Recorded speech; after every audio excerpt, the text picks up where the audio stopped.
Estamos de volta com Diálogos na USP, hoje conversando sobre os 50 anos do Homem na Lua, com o professor Glauco Arbix, sociólogo, professor da Faculdade de Filosofia, Letras e Ciências Humanas da USP, a FFLESH, que também integrou o Conselho Nacional de Ciência e Tecnologia entre 2007 e 2011, o professor Amâncio César Friaça, astrofísico, professor do Instituto de Astronomia, Geofísica e Ciências Atmosféricas da USP, o IAG.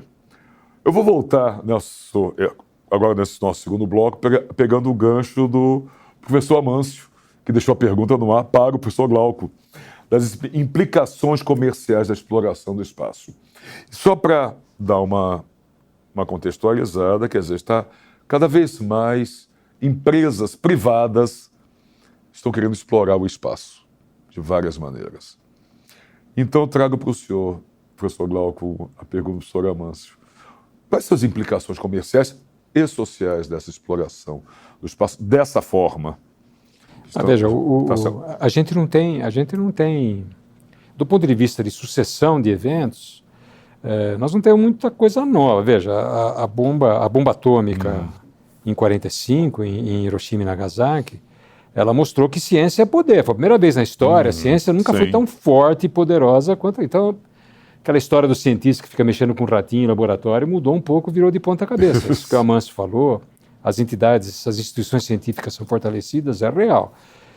As repercussões do projeto Manhattan não foram muito claras, porque a fissão e a fusão nuclear, que estavam muito ligadas ao desenvolvimento da bomba atômica, foram deixando, ao longo do tempo, e mostrando o seu potencial das descobertas da física, da química, da bioquímica, da biofísica, certo?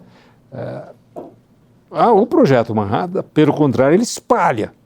Então você tem impacto em tudo quanto é área. Na área de alimentação, na área de materiais, na área toda de computação, nos tecidos, na maneira como você funde a borracha com não sei o quê. Então, os óculos Ray-Ban que a gente usa, certo? Né? Então, o problema é que, a partir do momento que essa situação se consolida, você entra na fase mais comercial. As empresas estão entrando nisso aí. Isso coloca problemas para os quais nós não temos resposta. De quem é a Lua? É minha? Sim. É de quem chega primeiro? Né? Foi assim um pouco a colonização da América, certo? Então quem chegava tomava posse. Depois começa uma guerra entre vários que conseguem chegar, né, para dividir o espólio, certo? Lutar então, ali por aquele quinhão de terra. A Espanha, na época com Portugal, dividiu as Américas, depois a Inglaterra. Vai ser assim na Lua? Então, isso diz respeito diretamente à sociabilidade, à maneira como as sociedades se constituem. A sociedade na Lua é a mesma da Terra, certo? Quer dizer, em outras palavras, 9 bilhões, imagino que a gente vai demorar ainda um pouquinho para chegar na Lua de forma habitável, né? Seremos 9, 10 bilhões, nós vamos transportar as pessoas? Será apenas uma elite que vai para lá? Ou seja, a corrida espacial ou o avanço pelo espaço comercialmente, ele também vai ser um divisor de águas e vai aprofundar a desigualdade social como nós temos hoje, vai deixar um monte de gente para trás, né, com o aquecimento global, com as epidemias. Como é que essa questão se coloca, né? Ninguém discute muito claramente isso. Hoje está se brincando em parte turismo espacial.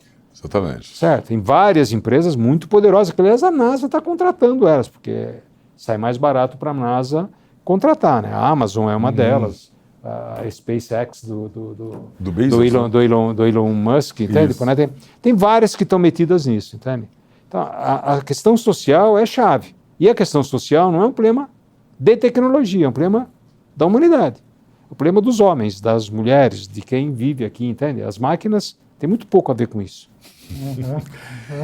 E aí, como é que faz? O problema da humanidade, essa humanidade às vezes tão complexa, tão complicada para resolver seus problemas na Terra, como é que se resolve lá fora, professor Amâncio? Quer dizer, porque se fala muito nessas viagens comerciais mesmo, ou de empresas privadas, para modelos de negócios economicamente sustentáveis. É possível isso? Isso é viável? O espaço é viável para isso? Sim, a princípio seria viável.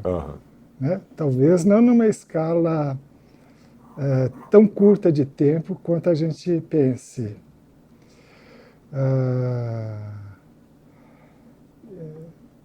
Houve aquela Planetary Resources, Sim. que inclusive agora já foi absorvida por outra companhia, ainda não deu muito certo, né?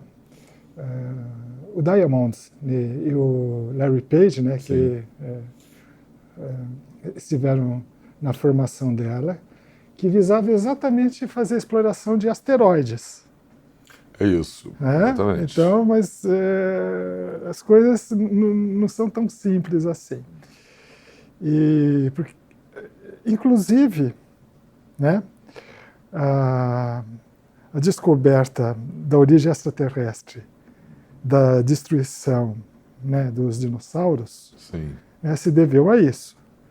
Porque na transição Cretáceo-Terciário, né, que marca o final da era dos dinossauros e o começo da era dos mamíferos, havia o excesso de irídio. Né? Às vezes, 100 vezes mais irídio do que na Terra. Então, isso indicava que algum asteroide... Né? Isso foi uma sugestão. Sim. Né? Sim, de que um asteroide teria sido a causa, né, daquela extinção. Né? Então, porque tem muito irídio nos asteroides e em outros elementos, terras raras, que podem ser de uso estratégico. Né? E tem água também nos asteroides.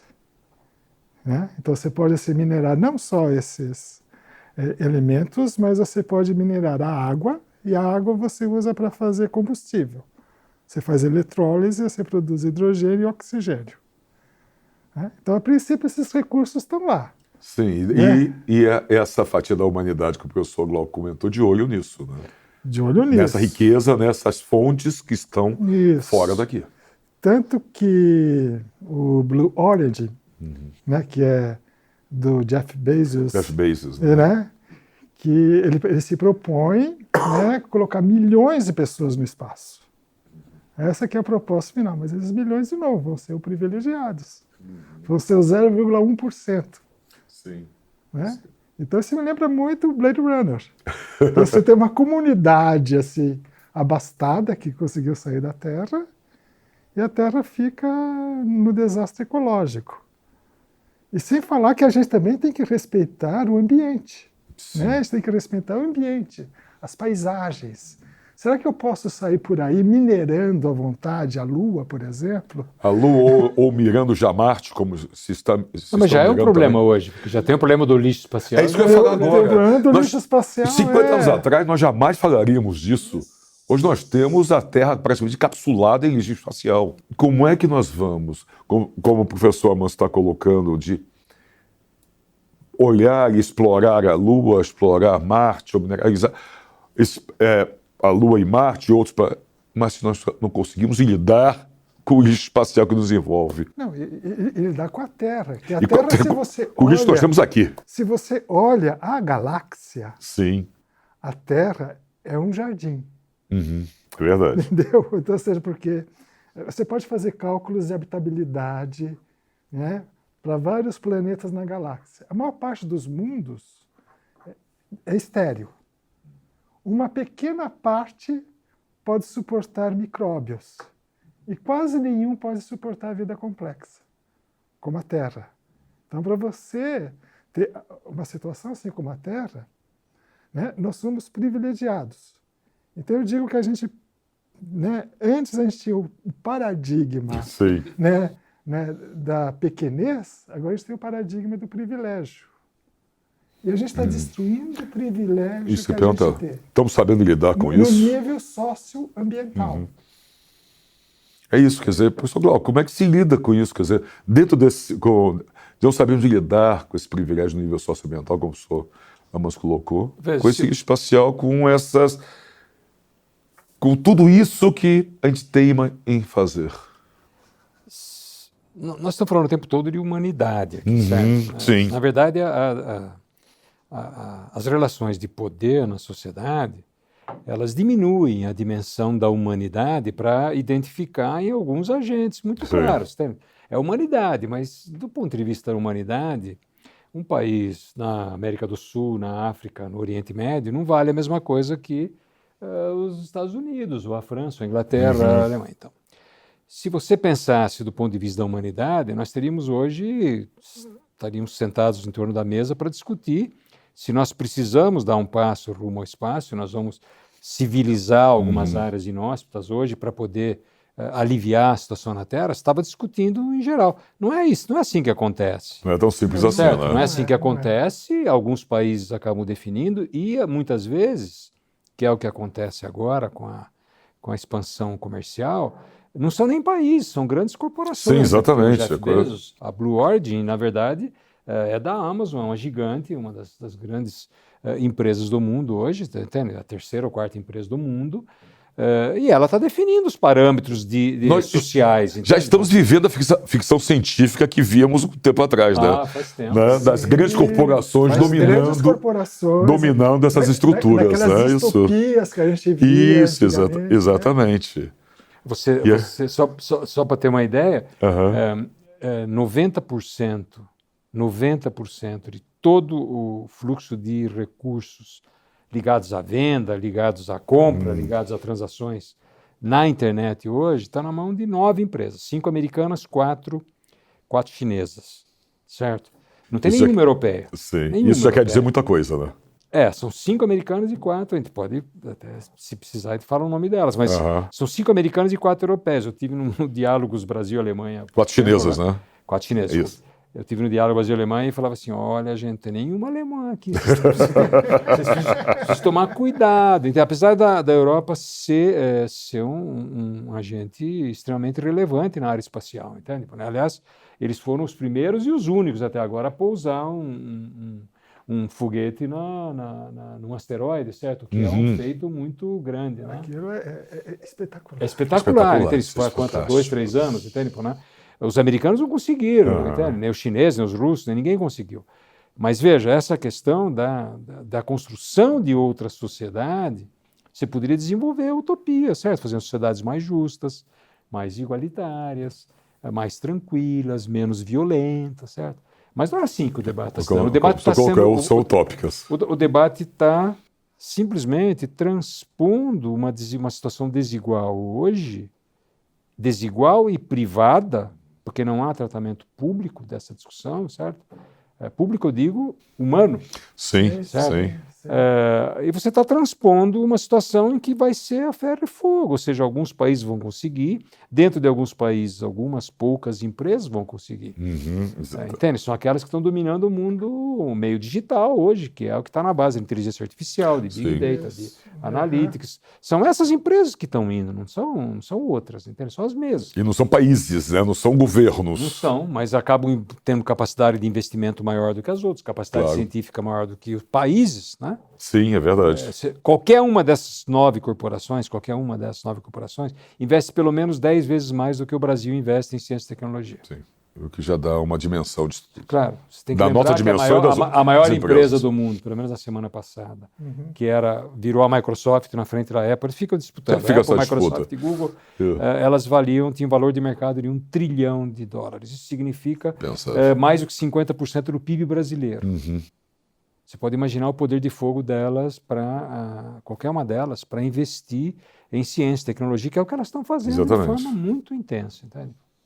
Tá, nesse critério, professor Amâncio, que o professor Glauco comentou, quer dizer, esse investimento todo, fala-se de novo em retomar o programa espacial nos Estados Unidos, o projeto Artemis, de voltar a pousar na Lua em 2024, né? E aí colocar um homem e uma mulher em solo lunar, e depois talvez com aspas assim, uma colonização mais efetiva, permanência maior.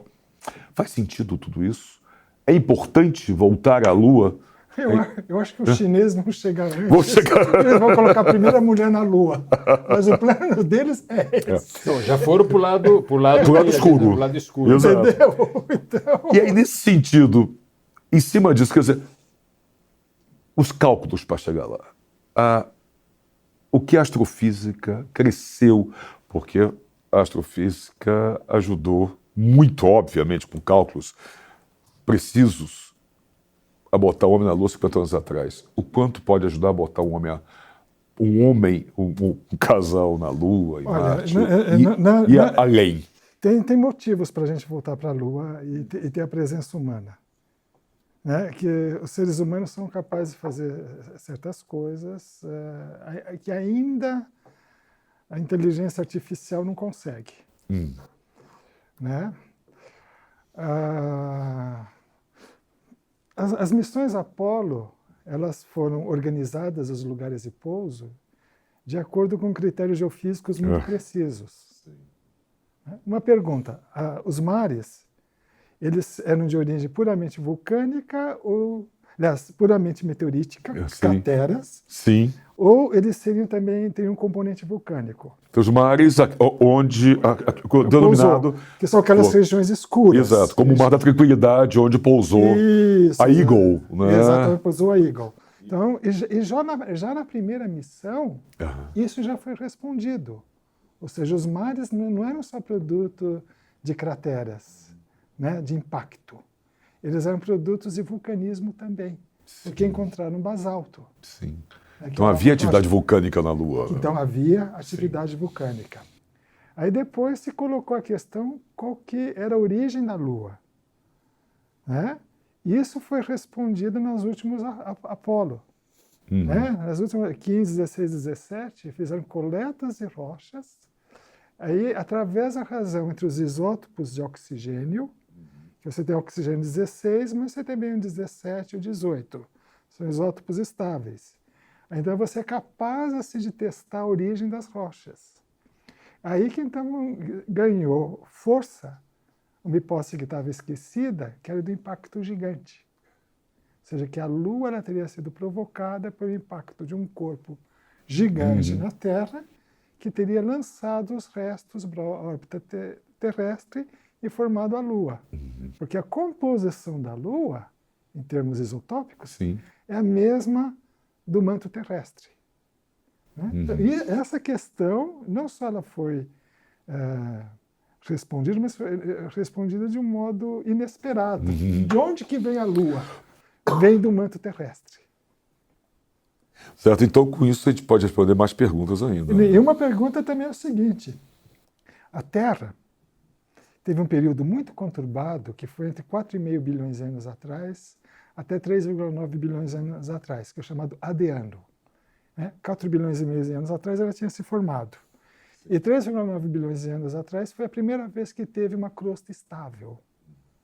E logo você tem sinais de vida na Terra. A pergunta é, será que a vida apareceu antes? Sim. E nesse período, a Terra era de 4,5 a 3,9 bilhões de anos, a Terra era sujeita a grandes impactos. E se calcula que 20 ou 30 toneladas de material terrestre tenha caído na Lua. E pode-se que nesse material você tenha sinais biológicos. E você só pode fazer isso no mesmo modo como você faz na Terra. Estão mandando micropaleontólogos para lá. Então, essa pergunta, nesse momento, né, ela seria uma das mais relevantes assim, em termos científicos. Ou seja, havia vida na Terra antes de 3,9 bilhões de anos atrás. E é importante que a gente vá para fora para entender, buscar resposta para cá. Né? Mas nesse ponto, professor Glauco, faz sentido voltar à Lua? Faz sentido ir a Marte? Não tem a menor dúvida. Veja, que representa tudo isso? Tudo que a gente conseguir avançar rumo ao desconhecido é importante para a compreensão do que nós somos, entende? A gente só se entende quando a gente consegue se comparar com o desconhecido, não tem conversa. Então, claro que vale a pena. 50 anos depois, o mundo da tecnologia é muito diferente do que era 50 anos atrás. Todo mundo usa uma imagem, os nossos smartphones, o de hoje, qualquer criança tem acesso, são muito mais poderosos do que o computador que levou o homem à Lua na época. Entende? 50 anos atrás, um smartphone era impensável, não existia nenhuma ficção científica. Não tinha nem smartphone e também o computador que respondeu pela ida à Lua tinha uma capacidade de processamento muito muito diferente, muito menor, né? E uma complexidade muito menor do que nós temos hoje. Então, quando você revisita áreas, você está reaprendendo e está ampliando mais uma vez a sua. É como reler um clássico. Sim. Né? Você tá relendo, não quer dizer que você não vai reler, você vai reler uma vez, 2 vezes, 3 vezes, 4 vezes. Isso vai entender sempre de uma forma diferente. Enquanto houver o que extrair dessas viagens. Entende? Eu não saberia dizer se é mais importante voltar à Lua para testar. Né? Por exemplo, hoje os foguetes estão sendo desenvolvidos para serem reutilizados. Exatamente. Exatamente. Esse Então, é você um está outro reutilizando. Isso aí barateia de forma gigantesca. Isso foi uma iniciativa privada, diga-se de passagem. É sempre bom lembrar, certo? Isso foi uma iniciativa privada. Então, não é só problema de custo. O custo também pesa. Mas é um problema da oportunidade, se revisitar. Eu não saberia dizer se é mais importante ir para a Lua ou para Marte. Aí tem uma estratégia de astrofísica aí que eu não tenho capacidade de responder.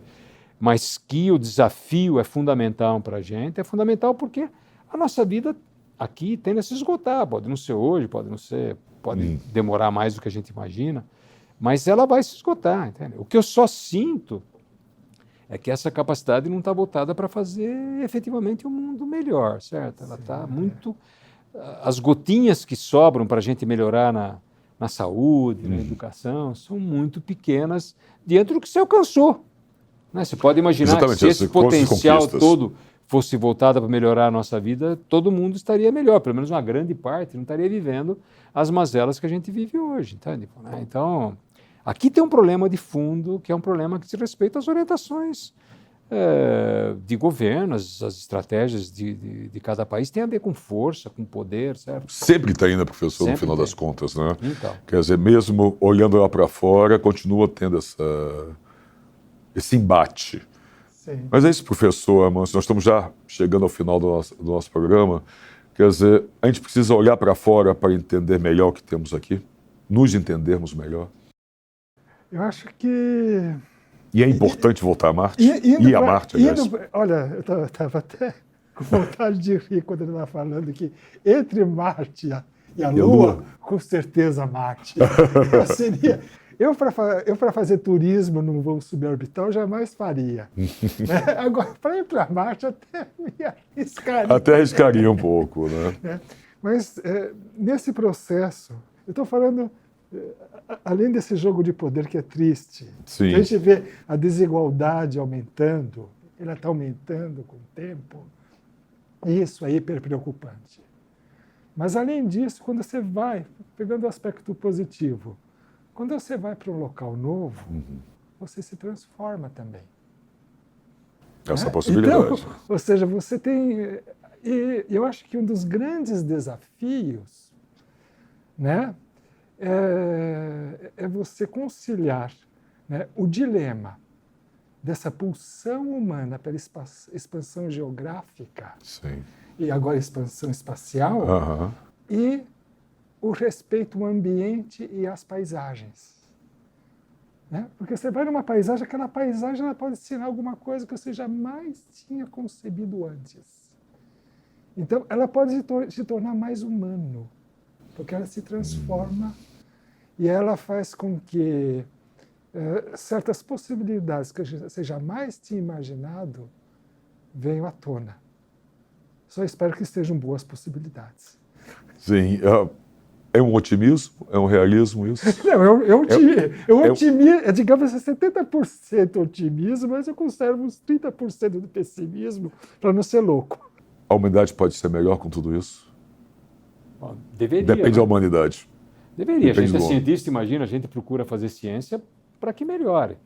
Agora, nem sempre a ciência, os cientistas em geral, em grande parte, são impotentes diante do mundo da política, certo? Essa é a realidade. Né? E das grandes corporações, né?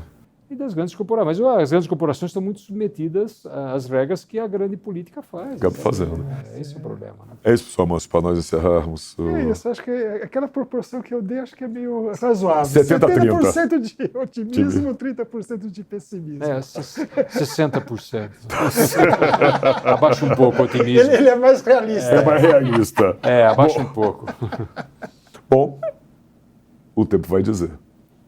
mas o diálogo está chegando ao seu final. Eu queria agradecer muitíssimo a presença do professor Glauco Arbix, sociólogo, professor da Faculdade de Filosofia e Ciências Humanas da USP, o professor Amâncio César Friaça, astrofísico, professor do Instituto de Astronomia, Geofísica e Ciências Atmosféricas da USP e IAG.